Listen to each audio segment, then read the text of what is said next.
Assalamualaikum warahmatullahi wabarakatuh. Okay, hari ini kita akan sambung bab yang baru, topik yang baru yang lebih hangat dan berkesan. Alright? Okay. Hari ini kita akan belajar bab 2 iaitu zaman air batu. Apa itu zaman air batu? Pernah tengok tak cerita kartun Ice Age? Yang 3 kawan baik tu. Memon, Sloth dan satu lagi harimau bertaring. 3 kawan baik tu. Perasan tak latar belakang dia dipenuhi dengan ais. Itulah zaman air batu. Apa yang awak nampak dalam cerita kartun tu adalah apa yang kita akan belajar dalam bab ni. Okey, apa yang awak belajar dalam bab ni? Okey, dalam bab ni ada 6 perkara yang perlu awak tahu. Yang pertama, mengenali dunia kita. Kedua, mengenali zaman air batu. Yang ketiga, memahami garis masa zaman air batu. Memahami ciri zaman air batu. Memahami perubahan zaman air batu. Dan yang terakhir, memahami perubahan zaman air batu di Asia Tenggara. Okey, apakah elemen yang civic? Awak tahu kan belajar civic kan? Apa elemen kewarganegaraan dan nilai civic yang akan awak pelajari ataupun awak yang ada dapati? Yang pertama adalah menjelaskan kepentingan bersyukur kepada siapa? Kepada ciptaan Tuhan. Yang kedua, menyatakan kepentingan sikap yang perlu diamalkan dalam menjaga alam sekitar. Yalah, zaman air batu mestilah ada kaitan dengan alam sekitar. Yang ketiga, menghubungkan kepentingan masa lalu, kini dan masa depan dalam kehidupan kita. Yang terakhir, menjelaskan kepentingan usaha-usaha untuk memelihara dan memelihara alam sekitar. So, tanggungjawab kita lah untuk menjaga flora dan fauna. Okey, kita buka muka surat sebelah. Okey, apa yang awak nampak dalam gambaran ni adalah, nampak tak dalam gambaran ni? Okey, ini adalah air batu. Okey, nampak tak? Air batu yang dipenuhi bumi ini. Tengok daripada sini air batu. Daripada sini air batu. Daripada sini air batu. Air batu. Semuanya ada air batu. Diliputi dengan air batu. Sebab tu dia dipanggilkan zaman air batu. Okey, dalam 2.1. Okey, yang pertama kita belajar adalah dunia kita. 2.1, dunia kita. Okey, jom kita baca sama-sama bahagian pengenalan. Okey, pengetahuan tentang sejarah bukan sahaja membolehkan kita mengenali diri kita. Okey, dapat mengenal diri kita, tetapi juga memahami tentang dunia. Dunia merupakan bumi tempat tinggal kita dan tempat tinggal siapa? Tempat tinggal yang berjuta-juta adalah hidupan lain. Bumi pada hari ini telah melalui pelbagai perubahan. Okey, perubahan yang memberi kesan kepada rupa bentuk fizikal, iklim, cuaca, hidupan dan kedalaman lautan. Nampak tak beza kat situ? Okey, kemajuan ilmu sains dan teknologi telah membantu manusia untuk mengetahui sejarah yang berlaku kepada bumi semenjak jutaan tahun. Dahulu, pengetahuan dalam bidang patologi. Apa itu patologi? Diorang masuk dalam laut dan diorang cari kehidupan dalam laut. Kimia, arkeologi. Ingat tak arkeologi apa yang telah kita belajar bab lepas? Cuba ingat balik apa itu arkeologi. Geologi, mengkaji permukaan bumi yang di atas darat lah. Dan fizik, maksudnya bentuk-bentuk di muka bumi ini yang membantu kita membuat penyelidikan tentang perubahan yang berlaku kepada bumi. Okey, tengok ni gambar peta ni.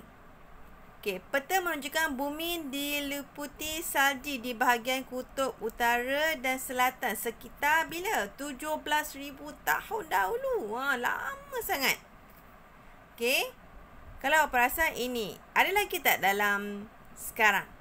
Ada? Tak ada kan? Okey, ni dipanggil Bison occidentalis yang merupakan binatang yang terdapat di mana?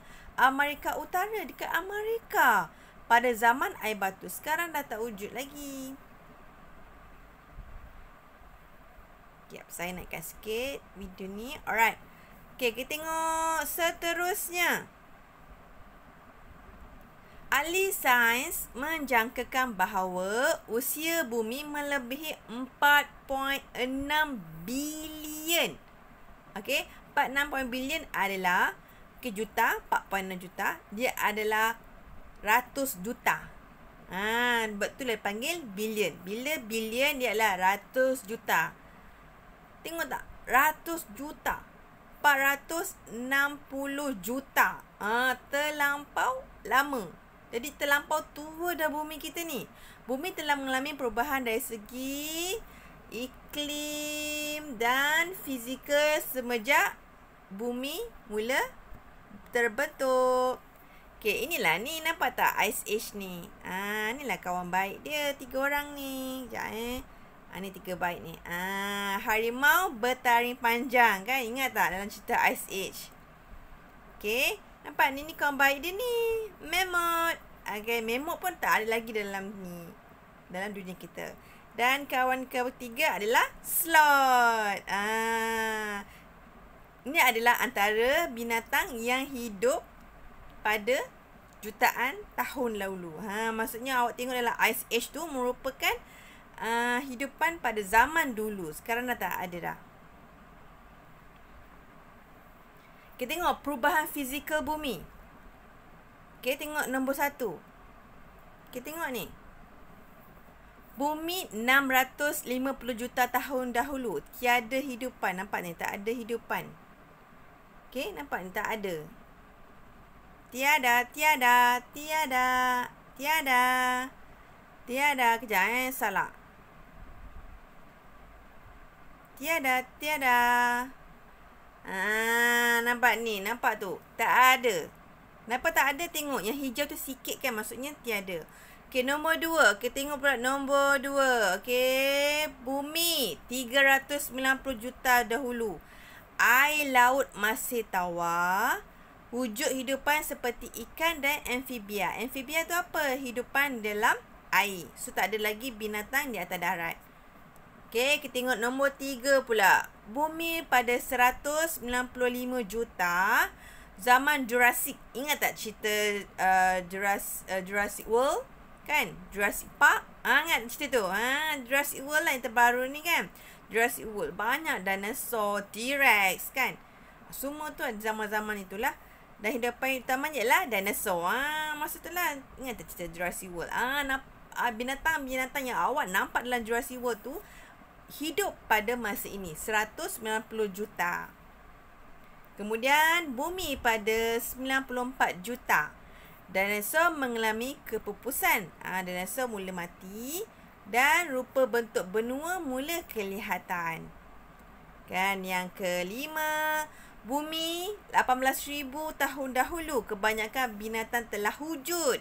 Okay, seperti kuda, badak sumbu, anjing, kucing, kan? Dan paras air laut mula meningkat.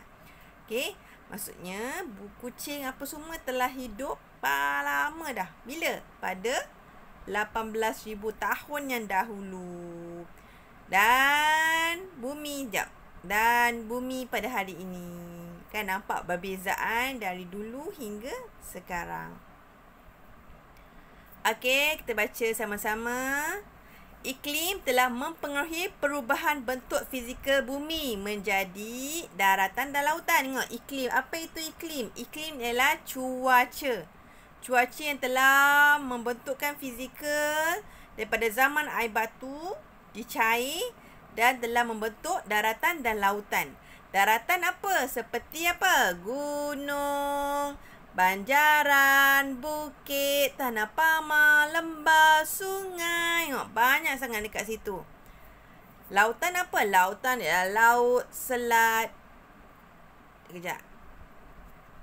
Lautan adalah laut. Selat. Selat apa? Selat yang berada di sini.